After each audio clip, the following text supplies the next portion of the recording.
I run a very big organization. Thousands of people work for us. And so that we could become leaders, we had to innovate. Does it mean that the 1% innovates?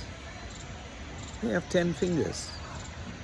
Why can't each finger innovate? Why can't each sector of the organization innovate? Why can we not come up? Why can we not use the human potential of every member of our team?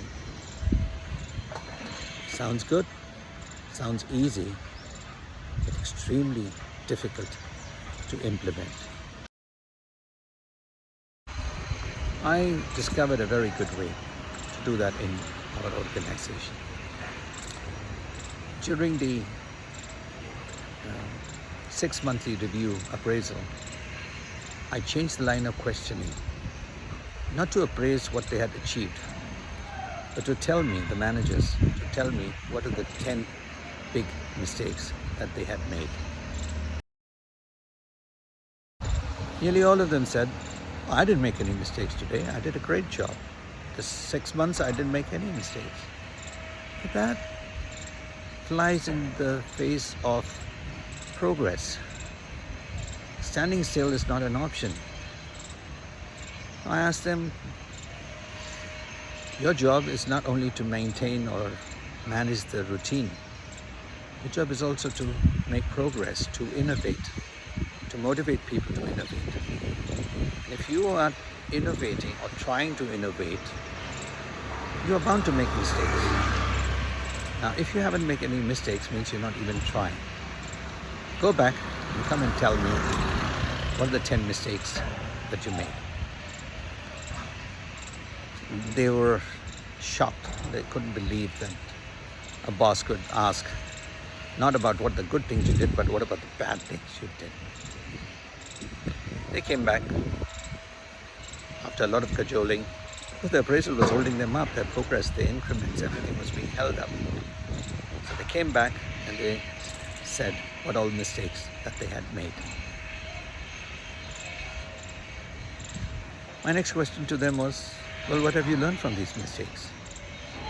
And what are you doing differently so that you can overcome these mistakes? Maybe we'll repeat the mistakes in a different format. But what have you learned? That was very difficult for them to extract the lesson from what they had learned. But they did. A month later, everybody came back, different people came back, and that is the essence of experience.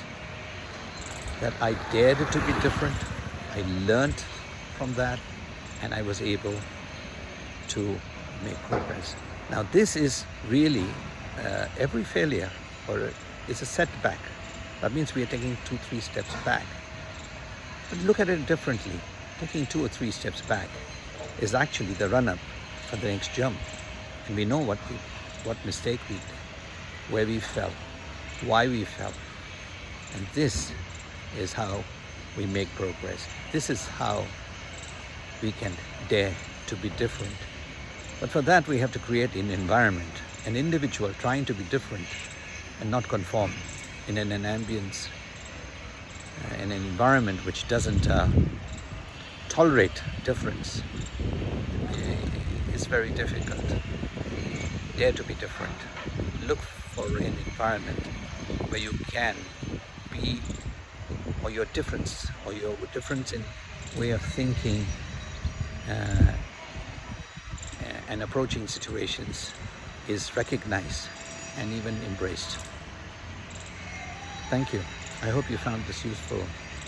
And if you did, please do press the like and share button. This is Govinda Singh signing off.